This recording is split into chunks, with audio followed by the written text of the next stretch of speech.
وَقُلْ جَاءَ الْحَقُّ وَزَهَقَ الْبَاطِلُ إِنَّ الْبَاطِلَ كَانَ زَهُوقًا۔ تلاوت نہیں اور سمجھتے جنت میں چلے جائیں گے، اتنا آسان ہے میرے پیارے ساتھیوں۔ تو پتہ یہ چلا کہ ہم دنیا کے اندر آئے کیوں؟ اللہ کو راضی کرنے کے لیے، اللہ کی عبادت کرنے کے لیے۔ قرآن کہتا ہے وَمَا خَلَقْتُ الجِّنَّ وَالْإِنسَ إِلَّا لِيَعْبُدُونَ۔ او میرے بندو، او میرے بھکتو، او میرے بندو، ہم نے تمہیں محض اپنی عبادت کے لیے پیدا کیا ہے۔ یہ مقصد ہے دنیا میں بھیجنے کا، اپنی عبادت کے لیے، گناہوں سے معافی مانگنے کے لیے ہم نے تجھے دنیا میں بھیجا ہے۔ یہ مقصد ہے یہ، اور اس مقصد کو، اس ایم کو، اس ٹارگٹ کو انسان بھول جائے اور گناہ اور کرتا چلا جائے۔ ایک تو آدمی نیکی نہیں کر رہا ہے لیکن گناہ پہ گناہ کر رہا ہے۔ ایک آدمی دیکھیے چلو نماز نہیں پڑھ رہا ہے، روزہ نہیں رکھ رہا، حج نہیں کر رہا، زکوٰۃ نہیں دے رہا ہے، ساتھ ساتھ میں شراب بھی پی رہا ہے، نماز نہیں پڑھ رہا ہے، ساتھ ساتھ میں زنا بھی کر رہا ہے، ہاں قرآن نہیں پڑھ رہا ہے، ساتھ ساتھ میں وہ بھوجپوری گانے بھی سن رہا ہے۔ یعنی ایک نیکی تو نہیں کر رہا ہے لیکن پلس میں گناہ ہی کرتا چلا جا رہا ہے۔ غور کرو میرے پیارے ساتھیوں، ایک انسان کا مقصد کیا ہے پیدا کرنے کی؟ عبادت، اور عبادت تو نہیں ہو رہی ہے لیکن گناہ ہم اور آپ کر رہے ہیں۔ ایک آدمی گیا بمبئی کمانے کے لیے، اب وہاں کما نہیں رہا ہے،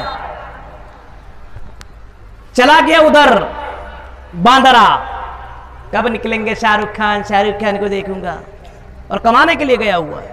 ماں باپ تو سمجھ رہے ہیں، اس کے گھر والے سمجھ رہے ہیں کہ میرا شوہر گیا کمانے کے لیے، پیسہ بھیجے گا، اور اسی کیٹرینا کے چکر میں لگا ہوا ہے۔ کتنے نوجوان لگے رہتے ہیں نا، صبح سے لے کر کے شام تک، کب نکلے گی، دیکھ لوں چہرہ، لگتا ہے اس کو چہرہ دیکھ لینے کے بعد جنت الفردوس اس کے لیے فکس ہو جائے گی۔ ایسے لوگ پڑے ہوئے رہتے ہیں، کمانے کے مقصد کے لیے گئے، کماتے تو ہیں نہیں، اپنی زندگی برباد کیے رہتے ہیں۔ میرے پیارے ساتھیوں، وہ اپنے مقصد کو بھول جاتے ہیں۔ ایک آدمی پڑھنے کے لیے گیا، میں نے جو مثال بتائی وہ پڑھ نہیں رہا ہے، موبائل ہاتھ میں ہے، لگا ہوا پب جی گیم میں اور ٹک ٹاک پہ لگا ہوا ہے، تو کبھی سکسیس ہو سکتا ہے، کبھی کامیاب ہو سکتا ہے، کبھی نہیں ہو سکتا ہے۔ فرمایا میرے بندو، ہم نے تمہیں محض اپنی عبادت کے لیے پیدا کیا ہے۔ اسی وجہ سے اللہ کے نبی جناب محمد رسول اللہ اور جتنے بھی نبی، جتنے بھی رشی منی آئے، سب نے یہی دعوت لوگوں کو دی، سب نے یہی بات بتائی دنیا والوں کو، وَلَقَدْ بَعَثْنَا فِي كُلِّ أُمَّةٍ رَسُولًا أَنِ اعْبُدُوا اللَّهَ۔ اے دنیا کے لوگوں، اللہ فرماتا ہم نے جتنے بھی رشی منی، جتنے بھی پیغمبر، جتنے بھی رسول، جتنے بھی اللہ کے بندے آئے، جتنے بھی رسول آئے دنیا کے اندر، سب کا مقصد بھیجنے کا یہی تھا کہ لوگوں کو یہ نبی بتا دیں، لوگوں کو یہ رسول بتا دیں، لوگوں کو یہ رشی منی بتا دیں، آئی دنیا والوں، تم دنیا کے اندر محض اپنے اللہ کی عبادت کرنے کے لیے پیدا کیے گئے ہو، شرک سے بچنے کے لیے پیدا کیے گئے ہو، گناہوں سے بچنے کے لیے پیدا کیے گئے ہو۔ اس وجہ سے وہ نبی آئے، لوگوں کو سمجھاتے رہے، محمد رسول اللہ آئے، انہوں نے بھی سمجھایا، حضرت عیسیٰ آئے، انہوں نے بھی یہی سمجھایا، there is no God, God is only one without second۔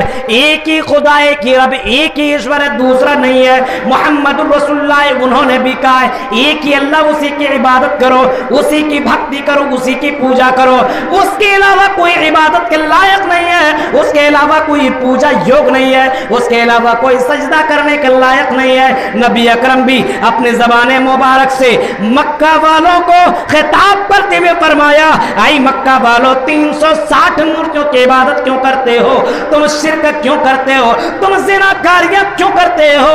یہ ساری چیزیں تو اللہ نے حرام قرار دی ہے۔ تم ایک اللہ کی عبادت کیا کرو، ایک اللہ کی بھکتی کیا کرو۔ جتنے بھی رسول اور جتنے بھی پیغمبر دنیا کے اندر آئے، یہی مقصد لے کر کے کہ لوگوں کو بتا دے تمہیں پیدا کرنے کا، یہ ہے مقصد۔ نبی آئے، رسول آئے، بتا دیا، ان کا کام خلاص ختم ہو گیا۔ اب آپ یہ مت سمجھو کہ اب کوئی رسول آئے گا، اب کوئی پیغمبر آئے گا، اب کوئی نبی آئے گا، کوئی نہیں آنے والا میرے بھائیو۔ یہ مولوی، مولانا، عالم، علماء، یہ نبی کے وارث ہیں۔ اب یہ آ رہے ہیں، یہ تو سمجھ لیے، مان لیجئے آپ کا بڑا بہتر ہے کہ آپ کو سمجھ لے، جو جلسے کرانے والے ہوتے ہیں، میرے دل سے بڑی دعا نکلتی ہے، بڑی دعا نکلتی ہے، اور ہم اس مجلس سے ہم دعا کریں گے، اللہ جن لوگوں نے اتنی بڑی محفل رچائی ہے، جن لوگوں نے اس جلسے کے لیے تعاون کیا ہے، اللہ اس کے گھر کو اپنی رحمتوں سے بھر دے، اللہ ان کے گھر کو برکتوں کی برسات نازل کر دے، ان کے گھروں کے اندر اور ان کے رشتہ داروں میں اگر اللہ کوئی بیمار ہے تو اللہ ان کی بیماریوں کو اللہ دور فرما دے۔ بڑی خوشی ہوتی ہے، ہر کسی کی بات نہیں ہے دین کا کام کرنا، ہر کسی کا کام نہیں ہے کہ اللہ اور اس کے رسول کے پیغام کو پہنچانے کے لیے اپنے مال اپنا ٹائم دینا ہر کسی کی بس کی بات نہیں ہے۔ کتنے مالدار پڑے رہتے ہیں لیکن کبھی دین کے معاملے میں آگے نہیں بڑھتے، کتنے مالدار کتنے رئیس پڑے رہتے ہیں اور اپنے پیسے کے دھن میں اپنے گھر کے اندر بیٹھے رہتے ہیں۔ کیا ضرورت ہے ہمیں جلسے میں جانے کی، کیا ضرورت ہے ہمیں تقریر سننے کی، اپنے گھر میں بیٹھے ہوئے ہمیں تو ملا ہوا سب کچھ، ہم تو دولت کے دلدادہ ہیں، ہمیں تو دولتیں ملی ہوئی ہے۔ اے مالداروں سنو، اگر تم اس مجلس میں نہیں آتے ہو تو یاد رکھنا میرے بھائیوں، مجلس میں جو لوگ آیا ہوا ہے اس کے مقابلے میں تمہاری کوئی حیثیت نہیں۔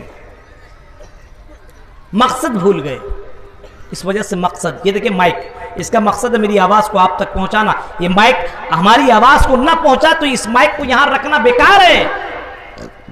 جب ایک انسان ایک مسلمان نماز نہ پڑھے تو اس کو دنیا میں جینے کا کوئی حق نہیں ہے۔ جب ایک لڑکی مسلمان ہو فاطمہ زینب ہو اور جب وہ پردہ نہ کرے، جب وہ اپنی آواز کا اپنے جسم کا پردہ نہ کرے تو اس کو دنیا میں جینے کا کوئی حق نہیں ہے۔ ایک مسلمان ہو اور نماز نہ پڑھے، قرآن کی تلاوت نہ کرے، امام کائنات فرماتے ہیں زمین چیخ چیخ کر کے کہتی ہے، زمین چلا چلا کر کے کہتی ہے اے انسان تو نماز کے وقت چلتا ہے، نماز کی حالت میں نماز ہو رہی ہے اور میرے سینے میں تو فخر اور گھمنڈ کے ساتھ چل رہا ہے، تم سینے کو پھاڑتے ہوئے چل رہا ہے، تو بڑا تکبر کر کے چل رہا ہے، نماز ہو رہی ہے اور اپنے کانوں میں ایئر فون لگا کر کے کانوں کی آوازیں سن رہا ہے۔ اللہ کے نبی فرماتے ہیں کہ جو آدمی نماز کے وقت نماز نہ پڑھے، جرم کرے، گناہ کرے، غلط کام کرے، فرمایا یہ زمین اس کے لیے بد دعا کرتی ہے، یہ زمین اس کے لیے بد دعا کرتی ہے، یہ زمین اس کے لیے اللہ سے کہتے ہیں، اللہ سے کہتی ہے اللہ جلدی سے اسے مار دے، جلدی سے اسے برباد کر دے، جلدی سے اسے ختم کر دے۔ جو تیری عبادت نہ کرتا ہو، تو نے زندگی دی، تو نے طاقت دی، تو نے سب کچھ دیا، زمین تیری ہے، اسی زمین میں چلتا ہے لیکن عبادت تیری نہیں کرتا۔ زمین چیخ چیخ کر کے کہتی کہ اللہ اس کو برباد کر دے، اور باقاعدہ یہ قبر تو باقاعدہ اتنا چیخ چیخ کر کے کہتی ہے۔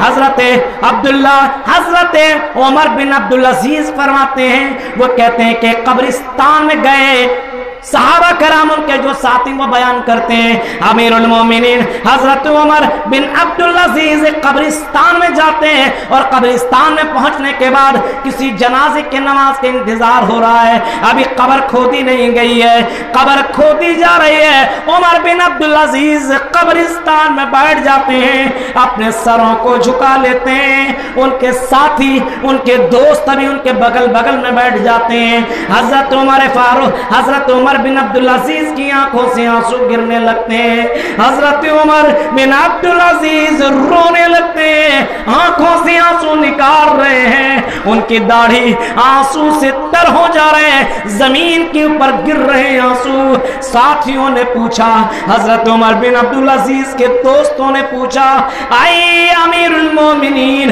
عمر بن عبدالعزیز کیا بات ہے، کیوں رو رہے ہو؟ حضرت عمر بن عبدالعزیز بول نہیں پا رہے ہیں، روتے چلے جا رہے ہیں، آنکھوں سے آنسو نکل رہے ہیں۔ بہت ضد کیا دوستوں نے، آئے عمر بن عبدالعزیز بتاؤ کیوں تمہاری آنکھوں سے آنسو نکل رہے ہیں؟ حضرت عمر بن عبدالعزیز بڑی مشکل سی آواز نکالتے ہیں اور کہتے ہیں ساتھیوں ہمیں اس قبر سے ایک آواز آ رہی ہے، ہمیں اس قبر سے ایک چیخ سنائی دے رہی ہے، ہمیں اس قبر سے ایک آواز آ رہی ہے، قبر سے یہ آواز آ رہی ہے،